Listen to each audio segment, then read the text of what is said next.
तर नमस्कार प्रिय वाचक मित्रांनो, आपल्या मराठी चॅनलमध्ये आपले सहर्ष स्वागत आहे। आपण आपल्या चॅनलवर केंद्र सरकार आणि राज्य सरकार यांच्या विविध योजना घेऊन येत असतो, जसे शैक्षणिक योजना, कृषी योजना आणि सरकारी योजना।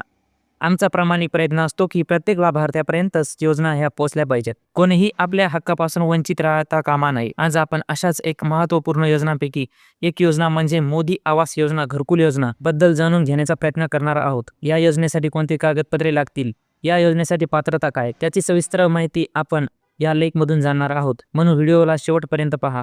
आणि मित्रांनो, जर तुम्हाला काही प्रश्न असतील तर मला तुम्ही कमेंट करून नक्की सांगा। आणि जर तुम्हाला हा व्हिडिओ आवडला तर व्हिडिओला एक लाईक आणि चॅनलला सबस्क्राईब करायला तर अजिबात विसरू नका। मित्रांनो, अन्न, वस्त्र आणि निवारा या आपल्या मूलभूत गरजा आहेत। यासाठी सर्वांची धावपळ असते।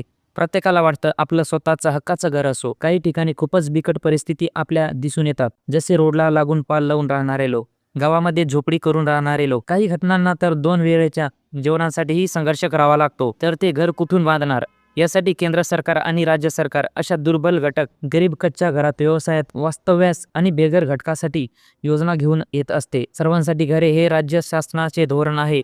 2024 पर्यंत सर्वांना हक्काचे घर मिळाले पाहिजे।